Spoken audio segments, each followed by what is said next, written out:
जय श्री कृष्ण दोस्त। अध्याय 3 कर्मयोग क्षण 16 एवं प्रवर्तितम चक्रम नानुवर्तयति हय अघायुरिंद्रियाया राम मोघम पात सजीवति। हे प्रिय अर्जुन, जो मानव जीवन में इस प्रकार वेद द्वारा स्थापित यज्ञ चक्र का पालन नहीं करता वो निश्चय ही पापमय जीवन व्यतीत करता है। ऐसा व्यक्ति केवल इंद्रियों की तुष्टि के लिए व्यर्थ ही जीवित रहता है।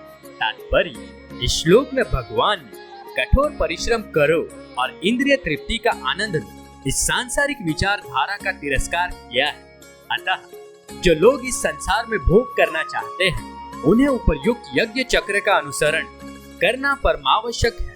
जो ऐसे विधि विधानों का पालन नहीं करता अधिकाधिक तिरस्कृत होने के कारण उसका जीवन अत्यंत संकटपूर्ण रहता है।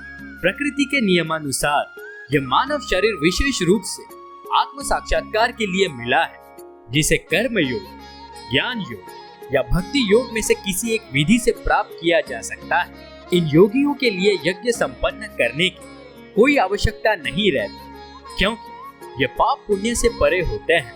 किंतु जो लोग इंद्रिय तृप्ति में जुटे हुए हैं उन्हें पूर्वोक्त यज्ञ चक्र के द्वारा शुद्धिकरण की आवश्यकता रहती है। कर्म के अनेक भेद होते हैं। जो लोग कृष्ण भावना भावित नहीं है वे निश्चय ही विषय परायण होते हैं, अतः उन्हें पुण्य कर्म करने की आवश्यकता होती है। यज्ञ पद्धति इस प्रकार सुनियोजित है कि विषयोन्मुख लोग विषयों के फल में फंसे बिना अपनी इच्छाओं की पूर्ति कर सकते हैं। संसार की संपन्नता हमारे प्रयासों पर नहीं अपितु परमेश्वर की पृष्ठभूमि योजना पर निर्भर है, जिसे देवता संपादित करते हैं। अतः वेदों में वर्णित देवताओं को लक्षित करके यज्ञ किए जाते हैं।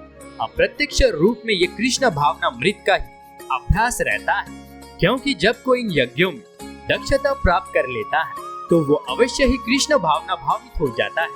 किंतु यदि ऐसे यज्ञ करने से कोई कृष्ण भावना भावित नहीं हो पाता तो इसे कोरी आचार संहिता समझना चाहिए।